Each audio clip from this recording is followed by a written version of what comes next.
welcome back to my channel. My name is Anna and welcome to the second episode of Becoming a Fantasy Expert in 6 months. Now, what am I going to be learning this week? This week, I'm going to be learning literary terms, literary tools, all of it. And what I mean by this is I'm just going to learn basic things. So, for example, what's an analogy?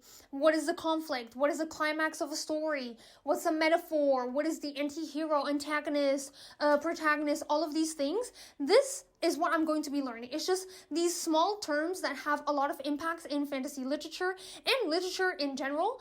And I'm very excited. I'm very excited, especially for the specifics of fantasy like anti-hero, antagonist, protagonist, or the hero character. I'm just so excited to learn those little details because sometimes we don't really understand the difference.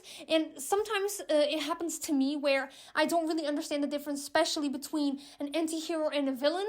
I understand that the anti-hero does bad things in the name of good, but I do think there is a little bit more to it. I don't know if it's just that, where the villain, for example, he does bad things because he wants to do bad things. I don't know. That's kind of how I see the difference, but I'm pretty sure there's much more to it. It's not just that. So that is what I'm going to be doing this week. If you want to join me, then let's learn all of these literary terms. I'm not going to learn all of them because I found a website, and I'm going to put the name of the website in my description. It has so many terms that I would take months to learn each and every single term. So I have to pick and choose kind of what is the most important, what I think is the most used. So don't think I'm out here, just studying every single thing, because I'm not. It is completely impossible for me to do so. So with that, let's get this week 2 started. So I'm here to give you guys my first update on the second week, and before I even talk about anything, before I even say anything, it has gone downhill. Okay, I've crashed, and not because I'm so unmotivated or whatever, no. I got sick, and I am still currently sick because I have gastritis. Yes, people, I have gastritis. My stomach is in pain all the time. My stomach is nauseous. I just don't even want to think about food because it just makes me so noxious. And I'm currently taking 3 different types of antibiotics, which in turn also give me tons of side effects. I'm constantly feeling tired, and it also worsens my nausea. So yay for me. And I have to take these for 2 weeks. Okay, 2 weeks of 3 antibiotics every 12 hours. I am going insane, okay? So the reason why I even went to the doctor is because there was a day, I think it was Monday. So from Monday to Tuesday, I spent the whole night puking. Just puking everything out. I'm so sorry. It's kind of disgusting, I know. But I was just so sick. And I was like, okay, this is not normal. So let me go to the doctors because I already knew I had gastritis, but I still hadn't scheduled an appointment to get the treatment because I was doing fine. I was like, oh my God, I'm okay. My stomach doesn't really hurt, so I don't really need to go running. You're so dumb. You are really dumb. For real. Go. Okay, just whenever you have this diagnosis, go running because that night was treacherous. And I spent the next 2 days just sleeping and just feeling horrible. And I still feel quite horrible. So my studying hasn't been doing very well, but I still did a few things. And like I said before, I am studying literary terms. So this is going to take a while. And I think I'm going to have to divide the second week into 2 videos because the amount of things that I do want to learn, it's actually insane. So one of the first things that I really wanted to learn was an analogy. And now we all know what kind of analogies are. They are figure of speeches that are used to compare 2 things that are different. When we look at them, we're like, they're kind of opposites. What do they have in common? But when you really look at it, they do have a lot of things in common. But when you look closely at it, you can kind of see that it does have a lot of similarities. So analogies are used not just for comparisons. So we're not just comparing 2 things, but you can use analogies to give the reader some context, to give the reader some understanding of what is going on. And that's what analogy usually is for. And the reason why I thought this was so important is because I do see this in quite a lot of books, not just fantasy. So I was like, okay, analogies, they are very important because they are very much used. So I knew kind of what it was, but I didn't really know that it was used to also give context to the reader. I just thought, okay, we're just comparing 2 things that are apparently different, but when you really look at it, they are more similar than we think. So that was the first thing that I've learned. The second thing that I've learned was anti-hero. Now, we all know kind of what an anti-hero is. It's that character that is not good, it's not evil, it's in the in-between. But I really wanted to know more about it. And just like I said, that's what an anti-hero is. Usually people use anti-heroes to kind of show humanity, because us as humans, we are not perfect in any shape or form. We have good traits, we have bad traits, and we're not inherently good or evil. We are a mixture of both. And that is what the anti-hero is used for. This type of character is usually used to show the humanity's flaws, to show the good, the bad, the ugly. And that's why we love anti-heroes so much. I'm speaking for myself here, and I think I'm speaking for you too, because anti-heroes are characters that we absolutely love and adore. And it's because of their humanity, because they feel like real people. They're not the goody patootie, the basic hero where he is so good, he doesn't have a bad bone in his body. Like, no, that's not him. This character has bad bones in his body, okay? And sometimes he will use them. Sometimes he will do bad things, but the key here is, what makes him different from a villain is the fact that he will do bad things, but it's usually for something good or for the greater good. And you can kind of understand where that character is coming from. I think an example of an anti-hero, I think the most recent example that I have of an anti-hero would have to be Murtaugh from The Inheritance Cycle by Christopher Paolini, because I just finished Eldest, so you know what comes at the end, okay? And I do think that Murtaugh, he always, even in the first book, Eragon, he always came across as the anti-hero, the mysterious guy that we all love, especially the girlies, including me. Okay, he is my favorite character, but that is why he is used, because I can see in him humanity. And when I look at Eragon, I can't really relate too much, because you're just so damn good that I'm like, you are perfect. Like, how am I supposed to relate to you when you are perfection in person? Like, you don't do anything bad, you are always doing your best, everything is good about you. But with Murtaugh, it's kind of like, okay, I see you and I see where you're coming from. And a cliffhanger is when the author leaves something open. He reveals something and he doesn't really continue. He leaves the reader in suspense. That is why we use cliffhangers. And the reason why we use cliffhangers, or authors use cliffhangers, it's to maintain the attention span of the reader, because when we know everything, it does get kind of boring. So the cliffhanger, it's kind of like, okay, now I need to read. This is how they get us to read until 2 a.m., okay, people? This is how authors make readers pull all-nighters, because we just need to know. We need to know what is going to happen. So usually that's why they include cliffhangers, because the story can be kind of stale, or we are building this huge momentum, and then it's kind of like, boom, drop the mic. There you go. And then we're like, oh my god. But it's not just the big cliffhangers. We can also use cliffhangers in almost every chapter, because we want to turn the page and we're like, okay, now I need to know what happens, because what do you mean this character just heard this? What do you mean this character just did this? Now I need to know the consequences. Like, what is going to happen? You know what I'm saying? So cliffhangers are such important tools when it comes to authors. So please, please use them. And then obviously we have the climax. Now the climax is literally like the word says. It's when all of the action just reaches a certain point and everything just explodes. It is basically the classic of Sandra Lynch, okay, where everything is just going down. The story, the whole thing is just going downhill or uphill. Who knows? Maybe it's going great. But usually it doesn't go that great. But the climax is usually what we are building for, or what the author is building for. We are writing all of these little obstacles, all these little quests and side things, and it all goes to this one point that is the climax. And after a climax, we always need a resolution, because we can't just have like a climax and then, okay, that's done. No, we always need some sort of resolution. And you can have multiple climaxes throughout the book, but you always have one big one, which is usually, I want to say like 80% through the book, because that's where the whole thing goes down. And then you do have like the last 10% for a possible resolution of how is everything going to go. So this is what the climax is. And sometimes we do have endings that are anticlimactic, and what this means is we are not satisfied with the resolution. We are just feeling disappointed.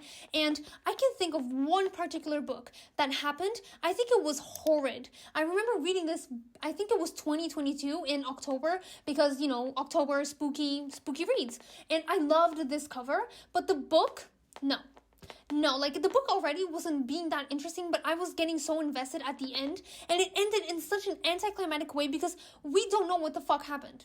Like, we just don't know what happened. We don't know if what the character was seeing was actually real, or everything was made up, like in her mind. Was she suffering from hallucinations? Is the house really haunted? Like, we just were left with so many unanswered questions that it became such an anticlimactic ending, because I was like, okay? But where's the resolution? Like, where is everything? I was just so disappointed. So be careful with anticlimactic endings, okay? You really, really need to be careful with that, because if the ending is bad, most likely the reader is not going to like the entirety of the book. And lastly, what I have here is conflict. Now, conflict is extremely important for a story, not just in fantasy, but I think especially in fantasy. So a conflict is obviously two forces against each other. And it depends. It can be an internal conflict, which means that the character is having some internal struggles. Maybe his mind is blocking him. Maybe it's like the mind against the body, or his mind against himself. You know, I can think about Kaladin in this situation where he was just so depressed. He was so anxious that he couldn't really function properly. And his mind was really stopping him from being happy and from doing things to his best potential, and it was hurting him in many ways possible. That is internal conflict. But you also have external conflict, which is the most common one, where things just happen to our characters. They're just living their lives. So for example, Eragon again, because I am reading it, or I read the first book like 2 years ago, but for example, he was just living in his village. He picked up a funny rock and it turned out to be a dragon, and all of the problems came towards him and his little village. This is a perfect example of external conflict. And as we can see, it is really, really important, because the conflict is what moves the story, and it's what keeps us invested, because in our day-to-day lives, we have obstacles every single day. We have conflicts every single day. So seeing our characters going through the same things, or usually there are things a little bit more dramatic, and not gonna lie, you know, the end of the world and all that kind of stuff, which, by the way, it does feel like the end of the world in 2025, but that's another conversation. Anyways, So like I was saying before the camera rudely interrupted me, conflict is extremely important, because even in cozy fantasy, for example, you always need some sort of conflict. Otherwise, it's going to become stale and boring, and no one is going to read it because everything is just so perfectly fine and everything is so great. No, conflict is extremely important, and it's a big part of your story, of the plot. So you definitely need a lot of conflict in your book. So this is literally all I've learned, okay? Because, you know, being sick and all that, my stomach is just not cute. It's not looking great. But we're still going, you know, we're still trying to push forward, and I'm going to try and study a little bit right now and the few days ahead to see if I can actually give you guys something else and more things, because if I'm being honest, I'm kind of tired, because I have to wake up in the middle of the night twice to take my antibiotics. So everything is just not, you know, just life is lifing. God is testing my strength right now, which he shouldn't, because I'm not very strong. I will literally cry at anything with just a little breeze. I am a flower, okay? I'm a flower. I am fragile, and I am here just, honestly, I'm losing it, okay? I'm losing it. I said it. I am losing it, because imagine being hungry, okay, starving, and not being able to eat because you are so nauseous to the point where if you put food in your mouth, you want to spit it out. It's aggravating. It's so aggravating, which, oh my God, like, please help me out. Please pray for me. Keep me in your prayers, because I need this to go away fast.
be my last update for this video because honestly it's just gonna get really long if I continue doing this, so I would rather, you know, divide this into parts because this thing of literary terms is taking so much longer than I thought it would, which is kind of silly because I already knew it would take long, but I didn't know it would take this long, and the fact that I got really sick also didn't help at all. I am feeling a lot better, thank God, because that nausea was really hitting me, and I was just, you know, I don't want to say over life, but kind of, because I know I'm being dramatic, but imagine starving, being so hungry and not being able to eat because you just want to spit the food out. It was just this whole thing, but thank God I am feeling a lot better. So I did manage to study a little bit, and the next thing that I'm going to be talking about is it's God Ex Machina. And I think we've all learned and heard about this literary term a few times. It usually happens in fantasy, and what God Ex Machina is, it's usually those endings that we don't really like, or not even just endings. It's, for example, when our protagonist is in such a dire situation that they cannot get out of. They literally cannot get out of because usually they are not as strong as the villain. And one thought that occurs to me is Mistborn. I do love Mistborn, but it does have this God Ex Machina moment at the end because Vin is not as strong as the Lord Ruler. She will never be as strong. She will never be able to defeat him. So something does have to happen, usually plot. Okay, this is plot armor where Vin has to defeat the Lord Ruler, so she needs extra help, and that extra help literally came from a god. So it's an example of God Ex Machina. When it's usually when you make a villain or another character so freaking powerful that you don't really know how to defeat them without having to move the plot or without having to have this God Ex Machina moment. But this is what usually it is. People don't tend to usually like them, including me, because it's just unnecessary. It really is unnecessary, and I think it's one of those things where it's like, if you don't really have a way to defeat the villain, then why did you make the villain so powerful? You don't have to do that. You can make him powerful, but make it believable. Make him have some sort of weakness that you can explore, because otherwise it just sounds so convenient, like, oh my god, yes, because now this god came down and gave her all of this power so she can totally annihilate the villain. It's just not satisfactory. It's kind of disappointing for the reader, so please be aware of this element, God Ex Machina, because I'm telling you, 90% of the readers do not like it. And the next literary term that I studied was exposition. Now, this is important, obviously, just for all types of book, not just for fantasy, but exposition is when you give context. It's when you give all of the information that the reader needs to know about characters, their backstories, why they're this way, why are they not, about the plot, about the story, myths, lore, legends, all of that is exposition. Now, you do have various ways to deliver this exposition. So, for example, you have narrator, which is the most common one, when you literally have someone narrating everything for you, telling you everything that you need to know. But you also have exposition through dialogue, and in my opinion this is the best one because it's the most dynamic. It's the one that you can actually grip the reader because his character is talking, and whenever it's dialogue you are much more attentive, because when it's a lot of text you tend to shut down, and that's okay, that's fine, because that happens to me as well. Sometimes I'm like, okay, like I read this but I didn't process it, so let's go back. So if you can do exposition through dialogue, I would highly recommend you do through that, and I'm trying actually to do that with my own book because I was just writing a lot and I was doing a lot of exposition through the narrator, which is fine. And in some instances you do have to do it that way because it doesn't really make any sense for characters that live in that world to be like, oh yeah, like, and you know how this already is, you know, say Mary Jane, it's, you know how it is. Just basically always using this, oh, as you know, it also doesn't really work. It gets very tiring as a reader when you read that, but always use dialogue. If you can use dialogue and it makes sense to use dialogue there, then use it. For example, if you are introducing something new to the world that your own characters have never seen, have never interacted with, this is when you can use dialogue, because the characters can be like, oh, what is this? What is that? Why does it work like this? Because they've never seen it before, so it's much more effective when you use it like this. So exposition you can do through narrator or dialogue. Try always use dialogue as much as possible because, like I said, it grips the reader much better. Afterwards, I did study the term for fantasy, and we all know what fantasy is. It's when we have lots of world building, it's when we have a lot of magical elements, a lot of magical creatures, impossible things, things that do not exist in our world. That is the fantasy genre, and you do have multiple, and I mean multiple subgenres, but I'm only going to talk about, you know, the heroic type of fantasy or epic fantasy because I absolutely love that one. It is my favorite. Epic fantasy and high fantasy, I know they are two different things, but these are my favorite subgenres, and because this is what usually involves creating an entirely new new world, a world full of original thoughts, original rules, just everything that just makes sense. Everything is just so new. Everything is just so creative, and I absolutely love that. I don't really gravitate towards urban fantasy because of that, because it's just, you know, our regular world. It's just okay. It's not that creative, but high fantasy always entails a completely different world with completely different cultures, rules, governments, societal hierarchies, classes. Everything is just so different, and I absolutely love that about high fantasy or epic fantasy. Usually the plot is always something bigger than the characters. It's not usually that personal. It can be personal, obviously, because we do follow the characters and their growth, but it also entails a big epic quest or something big, and the stakes are very high, like the world is going to end if we don't do this, and it's just, you know, it's just my favorite. So there's not much that I can say that you guys already know, but I just loved reading about this. It was just so fun. And then you have foreshadowing. We all know what foreshadowing is. It's something very easy. It's literally when the author is dropping clues. They are dropping clues to something that is coming, to something big, to that big reveal, to that big plot twist. That is what foreshadowing is. The author is just giving us slight hints, slight information that we can join, and it just helps a lot with the suspense and with the dramatic of it all. And the reveal just ends up being so much better because we have all of those clues that we are just so much more engaged as readers, trying to figure out, okay, what is going to happen? Oh my god, this is a clue. I need to keep this in my mind. Oh my god, like this connects to that one. So is this going to happen? It just makes the experience so much better. And I actually have a tab for my annotation system, just theories, because of this, because of foreshadowing. And you can do it in so many ways. You have direct foreshadowing, which is literally just a direct hint of what is to come. It's just splattered on the page. You can totally see it. And you have indirect foreshadowing, which is so much more subtle. It's those little things that you don't really notice that I usually notice on my first reread, where I'm like, oh my god, this is where it came from,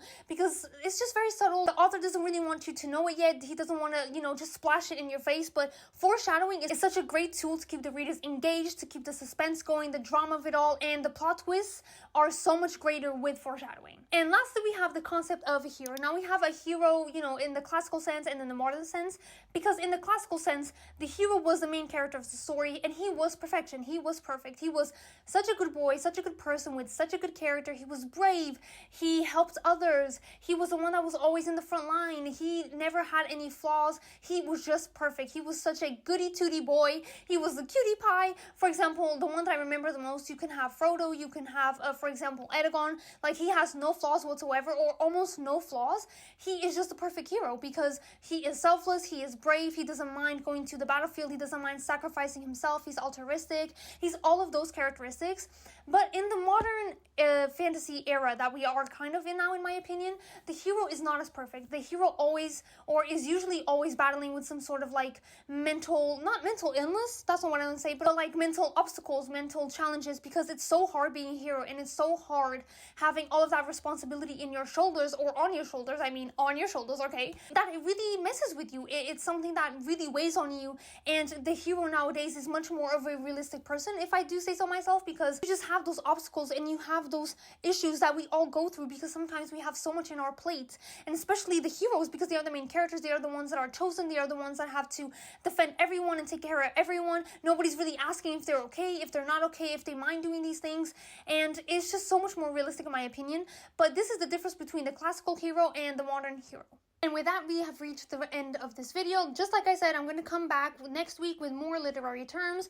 Please wait, okay? There are a lot of terms that I actually want to learn more about, because I thought, I'm just going to pick here and there. But no, okay, I just really want to learn as much as I can. So next week, I'm coming back with more literary terms for you guys. But I just didn't want this video to be really, really long. So that's why I'm going to say goodbye. I hope you really enjoy this. I hope you are really enjoying this journey with me, because this is so much fun, okay? I'm having a lot of fun despite being sick and all. I'm still having fun. I'm still very much motivated. And I really hope you guys are joining me, because it is a lot of fun to learn new things. It's just, just working our brains once in a while, it is actually good for us. Please like and subscribe, because it does help me a lot with this channel, and it gives me a lot of support and motivation to continue filming these videos, because it's a lot of work and it's a lot of editing that I do. So I would really appreciate it if you could just like and subscribe. It's free, okay? It costs nothing to you, but it means a lot to me. And with that, I am leaving you. Bye guys, see you next week.